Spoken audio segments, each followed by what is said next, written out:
Hello everyone, welcome back to my channel Naihati to California. আর আমি শালমলি আজকে চলে এসেছি একটা উইকেন্ড স্পেশাল ব্লগ নিয়ে। আর কিছু important tips and tricks share করলাম প্যারেন্টসদের জন্য, তাই পুরো ব্লগটা দেখতে থাকো। করছো মানে? ডিম খাচ্ছি। আচ্ছা, আমার বেবি আজকে হ্যাপি বার্থডে, তো তাই একটু ডিমও থাকতো। ও বেবি হ্যাপি বার্থডেতে ডিম খাবে? আচ্ছা আচ্ছা তাই খাচ্ছি। আচ্ছা। আচ্ছা, তোমার বেবির নাম কি? এ আই ই ই মিনি। মিনি। ওকে। হাই, এখন ঘড়িতে বাজে প্রায় 9:15, রাত 9:15।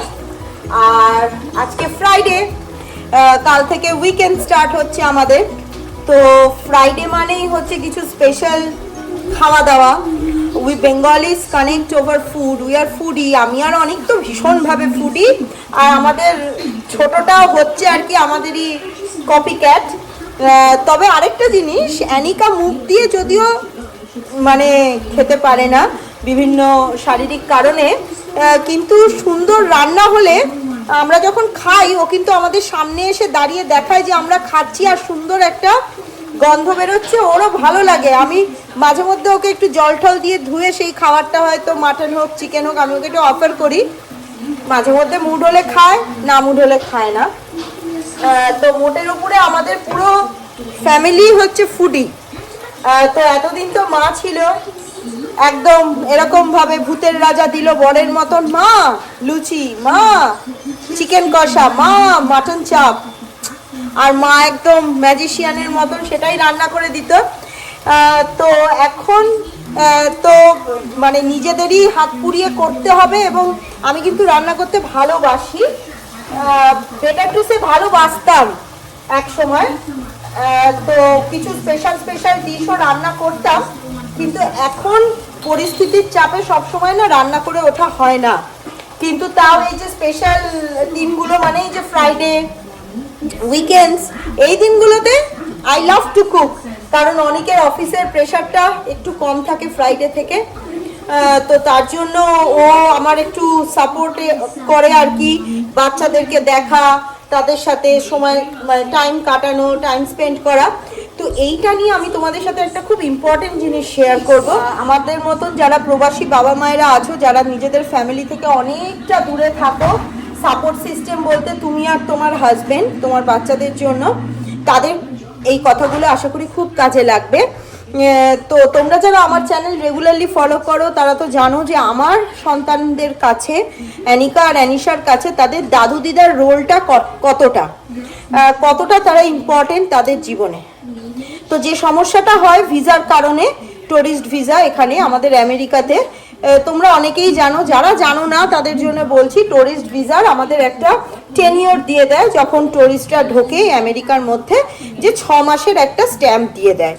সেই 6 মাসের একদিন বেশি হলেও তুমি কিন্তু পরের বার যখন ইন্ডিয়া থেকে আসবে, তোমাকে তারা ডিপোর্টও করে দিতে পারে।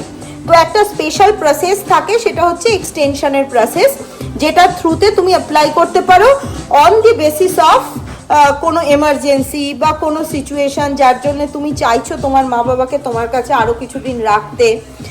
তো সেই বেসিসে অনেক সময় এক্সটেনশন করা যায়, কিন্তু তারও কিছু নিয়মাবলী মেনটেন করতে হয়, কিছু ফি পে করতে হয়। তো সেগুলো আর কি করতে হয়। আদারওয়াইজ 6 মাসের মধ্যেই কিন্তু তোমাকে এই দেশ ছাড়তে হবে, তুমি যদি টুরিস্ট হও। তো এবার যেটা সমস্যা হয় সেটা হচ্ছে, প্রত্যেকবার আমার মা বাবা যখন ভিজিট করতে আসেন, তখন তো দারুণ আনন্দ, উত্তেজনা, হ্যাঁ, বাচ্চাদের মানে আনন্দ আর ধরে রাখা যায় না, আর তার সাথে সাথে বড়দেরও। এবার তারা যখন চলে যায়, তখন শুরু হয় আমাদের আসল খেলাটা, হ্যাঁ, আসল চ্যালেঞ্জটা। সেটা একটা মানে আলুর দম, তার সাথে কি বলবো, আলুর দমের সাথে রসমালাই, তার সাথে সিদ্ধ ডিম, তার সাথে কাঁচা ডিম, মানে মিলেমিশে একদম বড় অবস্থা হয়ে যায় বাবা মাদের। এবারে আমরা যেটা নোটিস করলাম সেটা হচ্ছে, প্রথম আমার মা এবারে চলে যাওয়ার পরে, যেহেতু অ্যানিশা বড় হচ্ছে, অ্যানিশার মধ্যে মারাত্মক মেলডাউনস, মারাত্মক বিহেভিয়ারাল ইস্যু। ও জিনিস ছুটছে, ও কাঁদছে, ও আমাকে আর ওর বাবাকে কিছুতেই অ্যাকসেপ্ট করতে চাচ্ছে না। রাতে ঘুমানোর সময় ওর মনে হচ্ছে যে ও কিছুতেই শোবে না আমাদের সাথে। এই সমস্ত জিনিসগুলো ভীষণ বেড়ে গেছিল অ্যানিশার মধ্যে। আর অ্যানিকাও একটু অস্বস্তির মধ্যে কিন্তু ছিল, ও একটু কাঁদছিল মাঝে মধ্যে। এমনি অ্যানিকার একটু শারীরিক সমস্যা তো আছেই, তার বাইরে গিয়েও ওই যে দাদু দিদার যে একটা সবসময় আদর, ছায়া, ভালোবাসা, এগুলোকে অ্যানিকাও কিন্তু মিস করে। হ্যাঁ, তো এবার অ্যানিশার মধ্যে সেটা বেশি হচ্ছিল, কারণ সিংহভাগ সময়টা দিনের অ্যানিশা কাটায় তার ডিমডিমের সাথে কাটাচ্ছিল, এবং যখন তার নানাজি আমার বাবা আসেন তার সাথে কাটায়।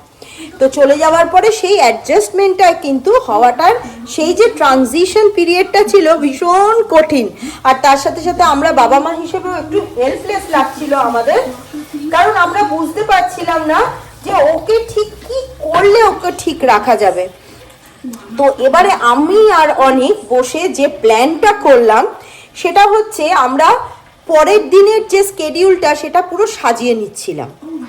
আমাদের বিজি স্কেডিউল, অনেকের ফুল টাইম জব, আমার সারাদিনের সংসারের বিভিন্ন কমিটমেন্টস, প্লাস আমার ইউটিউব চ্যানেলের কমিটমেন্টস, সমস্ত কিছুকে মেনটেন করে যে সময়টুকু নিংড়ে মুছে বার করে নিচ্ছিলাম, হ্যাঁ, সেই সময়টা পুরোটাই চাইছিলাম আমরা অ্যানিশা এবং অ্যানিকাকে দিতে, স্পেশালি অ্যানিশাকে দিতে। তো সেই জন্য ওর বাবা, ওর ফেভারিট জিনিস সেটা হচ্ছে একটা পার্ক, যেটা আমরা ঘরের মধ্যে ক্রিয়েট করলাম, কারণ অ্যানিশা সেটা একটা সেটা একটা খুব ফেভারিট জিনিস। ও সবসময় পার্কে যেতে চায়, পারলে সারাদিনই পার্কে থাকতে চায়।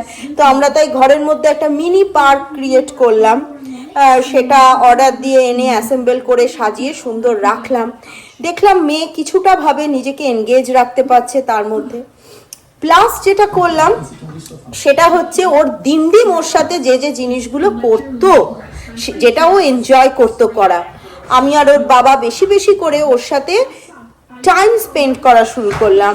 ওর গল্পগুলো শুনলাম, ওর মনের যে আউটবার্সগুলো, ওর মনের যে তখনের অনুভূতিগুলো, সেগুলো কিন্তু আমরা খুব মাইনিউটলি শুনতে শুরু করলাম। ওর কাছে বসলাম, ওকে বেশি বেশি সময় দিলাম। যদিও অ্যানিকার ফুল টাইম কেয়ার করে আমার জন্য একটু চ্যালেঞ্জিং হয়ে যায়, কিন্তু I made it through this transitional period. আমি চেষ্টা করেছি খুব বেশিভাবে অ্যানিশাকে সময় দিতে, অ্যানিশার মনের কাছে পৌঁছতে। অ্যানিশার যে দরজাটার মধ্যে অনেক মেঘ জমে আছে আমাদের জন্য, যেহেতু ওর দিম এখন নেই এখানে, ওর মনে হচ্ছে যে হয়তো মা বাবার উপরই আমি রাগটা করি, কারণ কি দিম কেন চলে গেল, ওর কোথাও গিয়ে মনে হচ্ছে দিম চলে গেল আমার মা বাবার জন্যই, তাই মা বাবার উপরে ওর রাগটা বেশি হচ্ছিল। আমরা আরেকটা জিনিস, খুব ইম্পর্টেন্ট জিনিস, যেটা আমি আজকে শেয়ার করব তোমাদের সাথে, আমরা লক্ষ্য করলাম, সেটা হচ্ছে যতবার আমরা ভিডিও কল করছিলাম মা চলে যাওয়ার পরে ইন্ডিয়ায়, তখন কিন্তু দেখছিলাম অ্যানিশার মেলডাউনটা আরো বেড়ে যাচ্ছিল। অ্যানিশা আসলে ছবিতে ওর ডিম নানাকে দেখতে পাচ্ছে, টাচ করতে পারছে না, আদর করতে পারছে না, সামনে থেকে গিয়ে জড়িয়ে ধরতে পারছে না। That was affecting her mood more and more in a negative way. এবার আমরা তাই জন্য ওর অ্যাবসেন্সে ভিডিও কল করতাম, মায়ের সাথে কথা বলতাম, ও উঠলেই অ্যাভয়েড করতাম আমরা সেটা, কারণ সেটা ওর মনের মধ্যে একটা অস্থিরতা ক্রিয়েট করছিল। এই করতে করতে প্রথম 2 সপ্তাহ ভীষণ রাফ গেল। ও খেতে চাচ্ছিল না আমাদের কাছে, that was a constant fight. ঘুমোতে চাচ্ছিল না আমাদের কাছে, that was even more stressful আমাদের জন্য হয়ে যাচ্ছিল। কিন্তু finally it settled and it took 2 weeks, complete 2 weeks for us to deal with this. তো তারপরে এখন ও ব্যাক টু হার সেলফ, ও আমাদের বেশি বেশি করে আদর করছে, আমাদের সাথে টাইম স্পেন্ড করছে, আমাদের গল্পগুলো ওর কাছে এখন মনে হচ্ছে যে কোথাও গিয়ে দিমের রিফ্লেকশনই ও পাচ্ছে। So finally we made it through this journey. এটাই তোমাদের সাথে শেয়ার করতাম। তো তোমাদের নিশ্চয়ই এমন বহু বাবা মা আছো যারা এই একই স্ট্রাগল ফেস করছো, যে নিজের দাদু দিদা ঠাকুমা এরা আসার পরে তোমার বাচ্চা আর তোমাকে কিছুতেই অ্যাকসেপ্ট করতে চাইছে না, কিছুতেই তোমার সাথে অ্যাডজাস্ট করতে চাচ্ছে না, তাদের জন্য স্পেশালি আমি এতগুলো কথা বললাম। তো এই টেকনিকগুলো তোমরা অ্যাপ্লাই করে দেখতে পারো। আর আজকে আমাদের যেটা স্পেশাল মেনু হচ্ছে ফ্রাইডে স্পেশাল মেনু, তোমাদেরকে একটু দেখাই দাও। সো টান টান, this is our special menu for Friday night. Tandoori নানের সহযোগে আজকে আমাদের চিকেন, এটাকে কি বলবো, আমি এটাকে বলবো যে আমি না এটা একটুখানি তন্দুরি চিকেন মানে তন্দুরি স্টাইলে এই চিকেন কারিটা বানাই, তো তন্দুরি চিকেন কারি আমি নাম দিচ্ছি। যেটা বেশ মাখো মাখো হবে, একটু পোড়া পোড়া থাকবে মাংসগুলো, আর তার সাথে কারিটা খেতে জাস্ট অসাধারণ হয়। এই রান্নাটাও আমার মায়ের থেকেই আমার শেখা, তো সেটাই করছি আর কি। Good job, honey. দিয়েছো সব মা? ওকে, এবার ড্রয়িং শিট দাও, 4 দাও, 4 কটা নিয়েছো? বাস, now close it, close this door. জোরে ক্লোজ করতে হবে, আদারওয়াইজ লক হবে না। Yes. Now run the cycle. What? Start. Press করো. Start. ওপরেরটা. One time. Now the arrow. 46 minutes পর আবার আমরা আসবো। আজকে আমি আর অনেক এসেছি আমাদের আই চেকআপের জন্য। আমেরিকাতে ইন্স্যুরেন্স থেকে তোমাকে বছরে একটা আই চেকআপ তোমার একদম কমপ্লিমেন্টারি, তো আজকে সেটাই করতে এসছি। লাস্ট ইয়ারও করেছিলাম, তো দেখি কন্ট্যাক্ট লেন্স নিই নাকি চশমা নিই, কী নেব, কতটা পাওয়ার বাড়লো, বয়সের সাথে সাথে পাওয়ারও বাড়ছে, দেখা যাক। Do you see 4 red lights in the shape of a diamond? As we read around, you're going to see some blinking white lights. Every time you see a white light blink, click that response button, even if the light appears in the same location. From the test, you'll want to keep your vision focused straight ahead, so keep looking in the center of those red lights at all times. আমার চোখ এখন dilate করেছে, এরপরে চোখের মণিগুলো বড় বড় হয়ে যাবে, তারপরে এরা চেক করবো। তুই করবি না, অপশন আছে, তুই আজকে করবি না, তাহলে তুই ড্রাইভ করতে পারবি না। আমি ড্রাইভ করছি না বলে আমি নিলাম।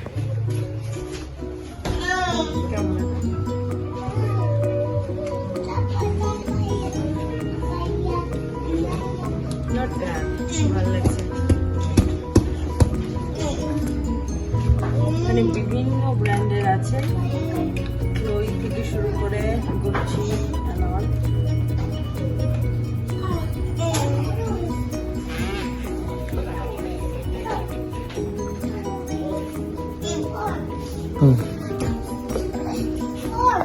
এটা ভালো লাগে, দিচ্ছে। আচ্ছা, মানে এদের এখানে যা যা অ্যাভেলেবেল আছে তাই তো। আচ্ছা, এদের স্টোরে এগুলো অ্যাভেলেবেল নেই?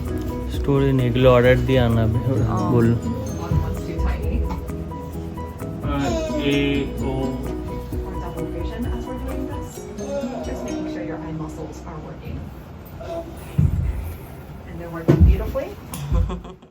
আর এই তো দুজনেরই eye check up almost complete. আর এরপরই আমরা বাচ্চাদের নিয়ে গেলাম কাছেরই একটা শপিং মলে। তুমি কি নিয়েছো? মিনি। আর দিয়ামনি কি নিয়েছে? কি নিয়েছো মা এটা? Thank you.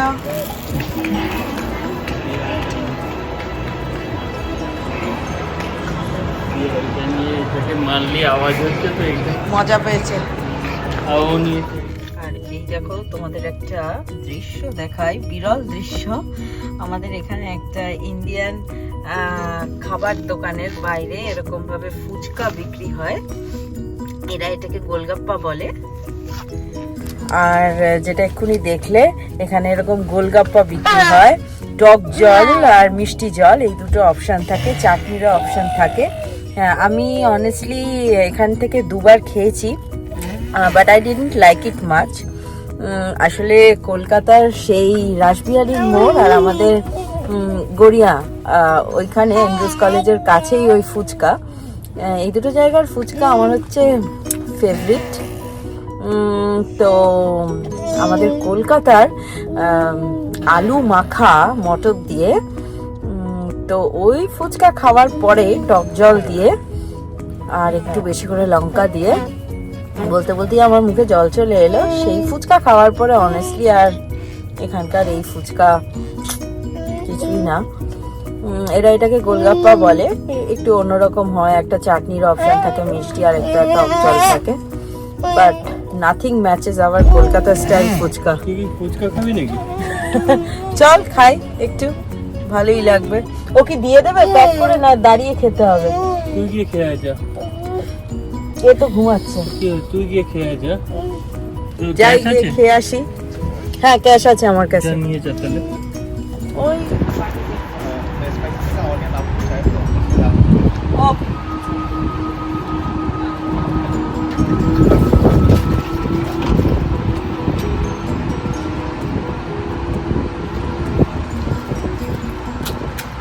আর উইকেন্ড বলে কথা, আমার যেমন ফুচকা খাওয়ার শখ পূর্ণ হলো, তেমন বাচ্চাদের শখটা না পূর্ণ করে বাড়ি ফিরি কী করে বলুন তো। তাই অগত্যা ওদেরকে নিয়ে গেলাম আমাদেরই আরেকটা কাছের পার্কে। আমরা যখন অ্যাপার্টমেন্টে থাকতাম তখন খুব এই পার্কটাতে আসা হতো। এখন আমাদের বাড়ি থেকে এই পার্কটার দূরত্ব একটু বেশি, তাই জন্য তেমন রেগুলার আসা হয় না। আর মেয়েরাও অনেক দিন পরে ওদের পুরনো এই পরিচিত পার্কে আসতে পেরে বেশ খুশি। আজকের ব্লগটা তাহলে এই অবধিই রাখছি। যদি ভালো লেগে থাকে তবে অবশ্যই আমার চ্যানেলটাকে লাইক, কমেন্ট, শেয়ার আর বেশি বেশি করে সাবস্ক্রাইব করো। আর এভাবেই আমার চ্যানেলটাকে তোমরা সকলে ভালোবেসো। সকলে খুব আনন্দে থেকো, সুস্থ থেকো। আজ তবে চলি, আবার দেখা হবে নতুন আরেকটা ব্লগ নিয়ে। Till then, bye everyone.